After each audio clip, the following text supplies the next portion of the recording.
Welcome back to सुबह सवेरे पाकिस्तान। और अब बात करेंगे इस्लामाबाद के शहरियों की, क्योंकि उनके लिए एक बहुत बड़ी सहूलत जो है वो मुतारिफ करा दी गई है। शहरियों को सड़क पर ही गाड़ी के रजिस्ट्रेशन, ट्रांसफ़र और टोकन टैक्स अदा करने की सहूलत फराम की गई है, जो कि शहरियों के लिए बड़ी ही आसानी अब होगी। यासिर, एक अच्छी बात यह है कि दारुल हुकूमत जो होता है वो ट्रेंड सेटर होता है। उसने एक मॉडल एक ऐसा अपनाया कि शहरियों को गाड़ी के रजिस्ट्रेशन हो, ट्रांसफ़र हो या टोकन टैक्स जमा करवाना हो, उसके लिए एक्साइज ऑफिस के अब चक्कर नहीं लगाना पड़ेंगे। अब ये काम होगा शहर की किसी भी शाहरा या कमर्शियल सेंटर में। वफाकी दारुल हुकूमत में इस सहूलत का इफ्तिताह करते हुए चीफ कमिश्नर इस्लामाबाद आमिर अली अहमद ने कहा है कि उम्मीद है दारुल हुकूमत में फराहम की जाने वाली ये जो सर्विस है बाकी मुल्क के लिए भी मिसाल बन सके। वही बात यासिर जो तुमने कहा है कि जो फेडरल है वो एक ट्रेंड जो है वो सेट करे ताकि बाकी जो है ना वो भी इसके ऊपर अमल करें, और बाकी जो है अवाम है और बाकी जो शहरों में जहाँ पे होगी, जहाँ पे कानून साजी होगी तो वही आगे अवाम को बता सकेगा कि बेहतर क्या हो सकता है।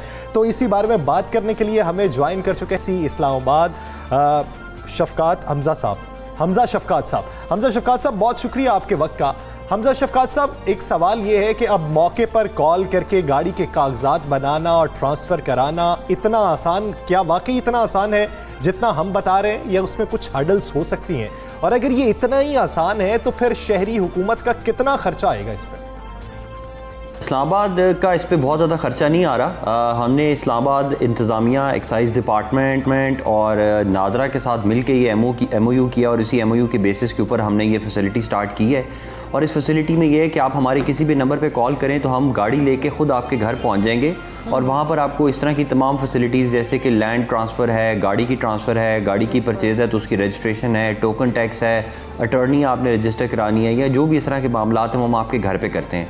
और अब हमने इसी फैसिलिटी को एक स्टेप अप भी कर दिया है। वो स्टेप अप इस तरह किया है कि अब हमने ये जगह जगह अपने ये जो मोबाइल हमारे रजिस्ट्रेशन सेंटर्स हैं वो इस्लामाबाद में किसी पार्क के बाहर, किसी मॉल के बाहर खड़े होंगे, और कोई लोग जाते जाते भी अगर कराना चाहें तो उसी टाइम पे उनका काम कर दिया जाएगा।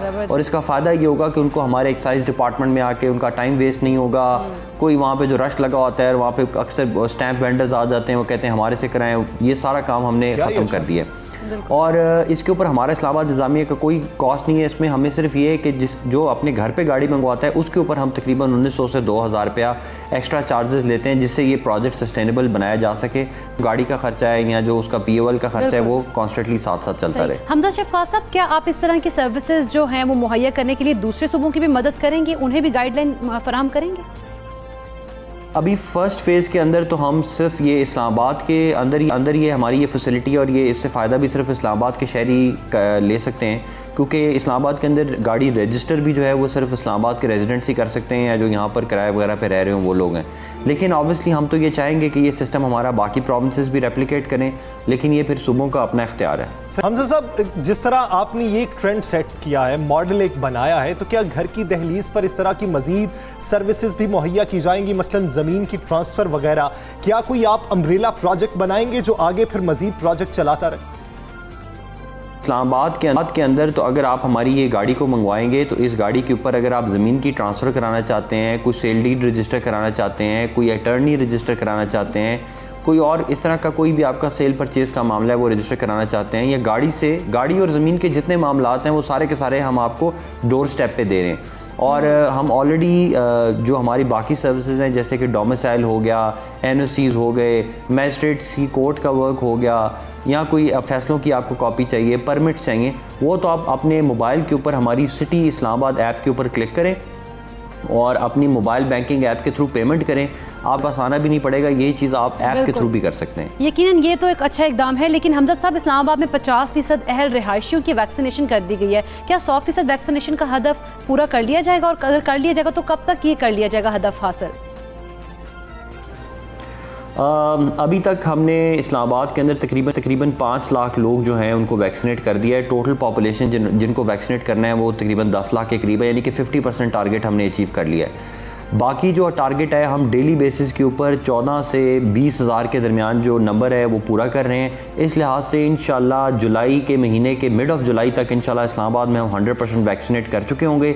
जुलाई नहीं तो मैक्सिमम 1 अगस्त से पहले इस्लामाबाद के अंदर वैक्सीनेशन कंप्लीट हो चुकी है। उम्मीद करते हैं जल्द ये हदफ मुकम्मल कर लिया जाए। बहुत शुक्रिया हमजा शफकात साहब इस हवाले से अपना वक्त देने के लिए। नाज़रीन आगे बढ़ेंगे, बात करेंगे कराची के हवाले से। सुप्रीम कोर्ट ऑफ पाकिस्तान के हुक्म के मुताबिक कराची में जो नालों पर गैर कानूनी तजावुजात हैं उनके खिलाफ ऑपरेशन जारी है। कल की अगर सूरत हाल देखी जाए तो बड़ी उधर मज़ाहमत का सामना करना पड़ा। बेशतर पुलिस की नफरी वहाँ पर मौजूद थी, हाथापाई होती रही, जख्मी भी हुए। बिल्कुल ऐसे ही। लेकिन आज क्या सूरत हाल है वो हम जानते हैं। फयाज यूनुस हमारे साथ मौजूद हैं। फयाज आगाह कीजिएगा, क्या सूरत हाल देख रहे हैं, ऑपरेशन कब तक मुकम्मल कर लिया जाएगा?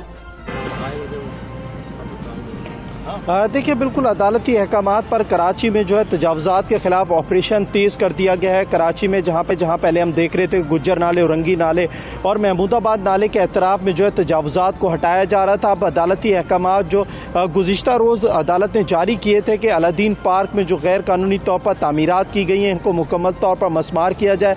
अलादीन पार्क के बिल्कुल साथ पवेलियन क्लब है, ये भी गैर कानूनी तौर पर तामीर किया गया था। अदालत ने यह कहा, जिसके बाद हम देख रहे हैं कि 2 रोज़ आज दूसरा रोज़ है, ऑपरेशन जारी है। पुलिस की भारी नफरी यहाँ पर मौजूद है। केएमसी की जो टीम है सुबह से हैवी मशीनरी की मदद से तमाम तर दुकानों के जो पिलर हैं उनको तोड़ रही है। यहाँ बताया जा रहा है कि ये अलादीन पार्क जो है 52 एकड़ पर ये बना हुआ है, जिसके जो आधा हिस्सा है वहाँ 150 के करीब दुकानें हैं वो गैर कानूनी तौर पर तामीरात की गई थी। यहाँ पर हमारी दुकानदारों से भी बातचीत हुई है तो उनका ये कहना है कि कुछ दुकानदारों को जो इंतज़ामिया की जानिब से टाइम दिया गया है क्योंकि उनका कुछ सामान दुकानों में रह गया था, उसको यहाँ से हटाया जा रहा है। गुज़िश्ता रोज़ ये तमाम तर इलाका मैदान जंग बना रहा। पुलिस पर जो है मुजाहिरीन ने पथराव किया, जिसके बाद हमने देखा कि पुलिस की जानिब से शेलिंग की गई। 10 अफराद को हिरासत में लिया गया जिन्हें गुज़िश्ता रोज़ जो है बाद में रिहा कर दिया गया था। इंतज़ामिया का कहना है कि 1 हफ्ते से ज़ायद का वक्त लगेगा क्योंकि ये दुकानें काफ़ी ज़्यादा हैं और काफ़ी मजबूती से बनी है। इन तमाम तर दुकानों को मसमार करने के बाद इस तमाम तर जो पार्क है उसको असली हालत में लाया जाएगा क्योंकि अदालती अहकामात हैं। और आज अदालत में अब से कुछ देर कबल जो बशीर सिद्दीकी डायरेक्टर हैं एंटी इंक्रूजमेंट के, उन्होंने रिपोर्ट भी जमा कराई जिसमें उन्होंने अदालत को बताया कि गुज़िश्ता रोज़ से जो है ऑपरेशन शुरू कर दिया जाएगा और इस तमाम तर ऑपरेशन को मुकम्मल करने के बाद अदालत में मज़ीद तफसीली रिपोर्ट भी जमा करवाई जाएगी। जी बहुत शुक्रिया फयाज यूनुस, आप आगाह करें तो ये तो सूरत हाल थी कराची की। अब कराची में अगर मौसम की भी एक वहाँ पर पेशगोई की गई है, बड़ी अच्छी खुशखबरी सुनाई गई है कराची वालों के लिए और बारिशों की खुशखबरी सुनाई गई कराची में। महकमा मौसमियात ने कहा है कि कराची वालों के लिए खुशखबरी है कि 18 और 19 जून को गरज चमक के साथ बारिश होगी। और जैसा कि आप कह रही हैं कराची वालों के लिए खुशखबरी है, लेकिन जब दर्जा हरारत हो ना 40 के करीब, 40 से ऊपर या 40 के करीब, तो उस वक्त खुशखबरी नहीं, उस वक्त खुशखबरी लगती है। यानी उस वक्त गर्मी इतनी है, लोग ये कहते हैं कुछ भी हो जाए, बारिश हो, खुल के हो, जितनी मर्जी हो, लेकिन कराची वाला ये सोचने पर मजबूर हो जाता है कि भाई बारिश ये खुशखबरी कहीं ज़हमत तो नहीं बन जाएगी, रहमत बाद में कंटेनर तैरते फिरते हों, गाड़ियां तैर रही हों, नाले उबल रहे हों, घर से पानी ना निकल रहा हो, फिर खुशखबरी नहीं रहती, फिर वो जहमत बन जाती है, फिर वो गर्मी बर्दाश्त करना ज़्यादा मुनासिब समझते हैं। बिल्कुल ऐसे। लेकिन अगर महकमा मौसमियात की बात करें तो यासिर सिंध में प्री मानसून बारिशें आज से ही शुरू होंगी और महकमा मौसमियात ने यह भी कहा है कि सखर, लाड़काना और शिकारपुर समेत सिंध के मुख्तलिफ इलाकों में प्री मानसून बारिशों की जो है पेशगोई की है। हैदराबाद की बात करें तो वहाँ पर भी आंधी के साथ बारिश का इम्कान रहेगा। तो इसी पे पूरी सूरत हाल पे बात कर लेते हैं। हमें ज्वाइन किया है डायरेक्टर सरदार सरफराज साहब ने। सरदार सरफराज साहब बहुत शुक्रिया आपके वक्त का। इस वक्त जो सिचुएशन है, कितने मिलीमीटर बारिश हो सकती है, और ये बताइएगा कि गुज़श्ता सालों में नॉर्मली हालात में क्या प्री मॉनसून का जो सेट है वो इसी दौर में आता था या फिर जुलाई के बाद आता था? अब जो तगय्युरात में तब्दीली है इसकी बुनियादी वजह क्या है और इम्पैक्ट क्या पड़ेगा इसका? जी बहुत शुक्रिया। देखिए प्री मानसून, जैसा कि ये लफ्ज़ खुद जाहिर करता है कि मानसून से कबल जो बारिश होती है, मानसून के प्रॉपरली आने से, ऑनसेट होने से पहले जो बारिश होती है, तो नॉर्मली चूँकि मानसून पाकिस्तान में जुलाई के पहले हफ्ते से स्टार्ट हुआ करता है, तो उससे जो पहले बारिश होती है उसे हम प्री मानसून का नाम देते हैं। तो इस लिहाज ये सिंध में पहला स्पेल मुतवक्की है, तो इसको हमने प्री मानसून का नाम दिया हुआ है। और इसमें कराची में तो कोई बहुत ज़्यादा तेज़ बारिश या उस तरह की बारिश का इम्कान नहीं है। कराची में कल शाम और इसी तरह परसों शाम पहले आंधी चलने और फिर उसके साथ डस्ट स्टॉर्म आने और कहीं की लाइटनिंग शाइटनिंग होगी कराची के खासकर मुज़फ़्फ़राबादी इलाकों में, और कहीं हल्की और कहीं दरमियानी बारिश होगी। अलबत्ता सिंध के बाकी अजला में, बेशतर अजला में सिंध के ये चांसेस हैं कि अगले 3 से 4 दिन तक पूरा इस एरिया में वेदर है। और वही पहले आंधी वांधी चलेगी। गुज़श्ता रात भी सखर लाड़काना दादू वादू की तरफ आंधी चली है और आज भी इम्कान है कि शाम में आंधी चले और उसके साथ साथ गरज चमक के साथ बारिश भी हो इन सब एरियाज़ में। और सिंध के कुछ अजला में जैसे दादू और ऊपर लाड़काना साइड और फिर बदीन ठट्ठा की तरफ हैदराबाद खासकर इन एरियाज़ में कुछ कहीं की मॉडरेट और कहीं की हैवी शावर्स भी होंगे। जी बिल्कुल। सरदार साहब, जिस तरह से आप बात कर रहे हैं कि कराची में मौसम खुशगवार होगा, तो क्या बारिशों के सिलसिले के बाद गर्मी की दोबारा लहर भी आएगी, उसका भी इम्कान जाहिर किया जा रहा है? नहीं, इतनी उस तरह की लहर नहीं आने अब गर्मी की, इसलिए कि अब कराची का जो मानसून के आने से पहले जो एक तरह से पैटर्न होता है कि सी ब्रीज तवातुर से चलती है, स्पीड से चलती है, उसके नतीजे में हल्के बादल दिन भर तकरीबन ज़्यादातर हिस्से में दिन के छाए रहते हैं और रात में बूंदाबांदी या हल्की बारिश हो जाती है। तो वही पैटर्न प्रिवेल करेगा आइंदा अगले चंद दिन तक। तो सरदार साहब, अगर मुल्क के दूसरे हिस्सों का जायजा लें, बिलखुसूस पंजाब, केपी या बलूचिस्तान या बालाई इलाके हमारे जो हैं, वहाँ पर ये स्पेल कब तक पहुँचेगा? अब सिंध में तो दाखिल हो रहा है, वहाँ तक पहुँचने में कितना वक्त लगेगा? पंजाब में जो मैदानी इलाके हैं वहाँ का मौसम आइंदा हफ्ते कैसा रहेगा? जी देखिए, पंजाब में तो ऑलरेडी चल रहा है। ये 11 तारीख से शुरू हुआ था, जो 11 जून से शुरू हुआ था शाम या रात में, तो वो वक्फे से मुख्तलिफ जगहों से चल रहा है। आज भी यानी गुज़श्ता कल जो आज रिपोर्ट दूसरे दिन रिपोर्ट होती है, तो आज भी पंजाब के बेशतर इलाकों से खासकर जनूबी पंजाब में अच्छी बारिश हुई है और ये सिलसिला आगे 2-3 दिन और यानी ये 22 तारीख तक ये सिलसिला चलेगा ऑन एंड ऑफ। और उसमें पंजाब के भी मैदानी इलाकों में, बेशतर मैदानी इलाकों में और ऊपर शुमाली पंजाब के पुरठवार खत्ते में, इस्लामाबाद में, नीचे लाहौर, फैसलाबाद, गुजरांवाला, झेलम, इन सब एरियाज़ में ये स्पेल चलता रहेगा ऑन एंड ऑफ और ये 22 से 23 तारीख तक रहेगा।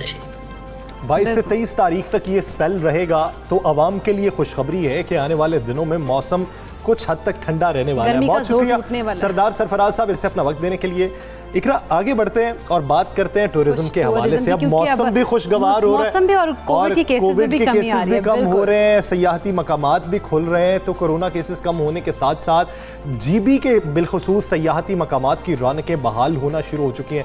मुल्क भर से सयाह आ रहे हैं, हसीन वादियों के नज़ारे ले रहे हैं और इंजॉय कर रहे हैं। हमें हैरत ये है कि पता नहीं उन्हें छुट्टी कैसे मिल जाती है वहाँ पे जाने के लिए, हमें तो मिलती नहीं। तो लॉकडाउन की बाइस कई माह से बंद जो होटल भी हैं वो भी खुल चुके हैं। बिल्कुल, और होटल्स जो अगर खुल गए हैं तो उन्होंने वहाँ पर SOPs के तहत वहाँ पर लोगों का ख्याल भी रखा जाएगा। और होटल्स और रेस्टोरेंट्स की अगर बात की जाए तो सफाई सुथराई के बाद उन्होंने वेलकम करने की तैयारी कर ली है। टूरिस्ट और सियाहती मकामात दोबारा खुलने पर ना सिर्फ टूरिस्ट बल्कि जो वहाँ पर लोग हैं, मकामी अफराद हैं, वो भी इंतहाई खुश हम देख रहे हैं कि वो भी बहुत खुश हैं। जबकि महकमा टूरिज्म का कहना है कि सयाहत के फ़रोग के लिए सहूलतों में इजाफा जो है वो अवलीन तरजीह होगी, क्योंकि इतने ज़्यादा अरसे के बाद सयाहती मकामात खुलने पर शहरी तो खुशी का इजहार करते ही हैं, लेकिन इसके अलावा वहाँ पे जो लोग मौजूद हैं, जो वेलकम करने के लिए मौजूद होते हैं, उनके भी चेहरे कुछ खिल चुके हैं कि अब लेकिन उनकी जानिब से कहा जा रहा है कि SOPs का भी ख्याल रखा जाए। बिल्कुल, तो इसी बारे में बात करने के लिए हमें ज्वाइन कर चुके वज़ीर सयाहत गिलगित बल्तिस्तान राजा नासिर साहब। राजा नासिर साहब, बहुत शुक्रिया आपके वक्त का। राजा साहब, गिलगित बल्तिस्तान में सयाहत खुलने के बाद आवाम का कैसा रिस्पॉन्स देख रहे हैं? माजी की निस्बत कितना चेंज है, कितना पॉजिटिव है?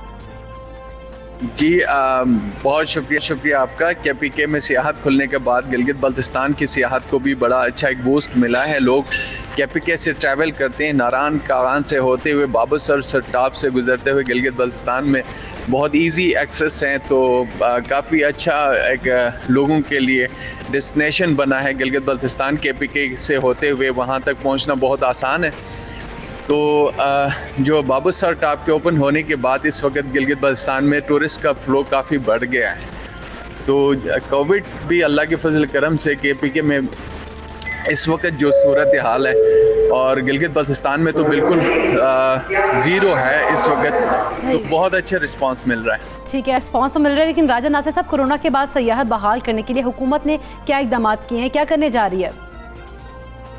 जी बिल्कुल, हम देखें कोरोना के बाद जो SOPs के तहत जो NCOC ने जो अहकामात जारी किए हैं फॉरेन टूरिस्ट के लिए भी और डोमेस्टिक के लिए भी, फॉरेनर्स जो भी आते हैं वो बाकायदा PCR टेस्ट और वैक्सीनेशन के बाद आपके सर्टिफिकेट के साथ गिलगित बल्तिस्तान में आ रहे हैं। इस वक्त बहुत अच्छा एक फ़्लो जा रहा है टूरिस्ट, इंटरनेशनल टूरिस्ट का भी और डोमेस्टिक का भी, क्योंकि वहाँ पे अल्लाह के फजल करम से हर कोई SOPs के साथ अमल करते हुए गिलगित बल्तिस्तान की जो सयाहत में लोग एंजॉय कर रहे हैं, उन खूबसूरत इलाकों की तरफ आ रहे हैं और वहाँ की आबो हवा और इलाके की कुदरती हुस्न से जो मालामाल जगह हैं गिलगित बल्तिस्तान के, उनको एंजॉय कर रहे हैं। तो कोविड के बाद गवर्नमेंट ऑफ गिलगित बल्तिस्तान ने भी बड़ा अच्छा कदम उठाया है।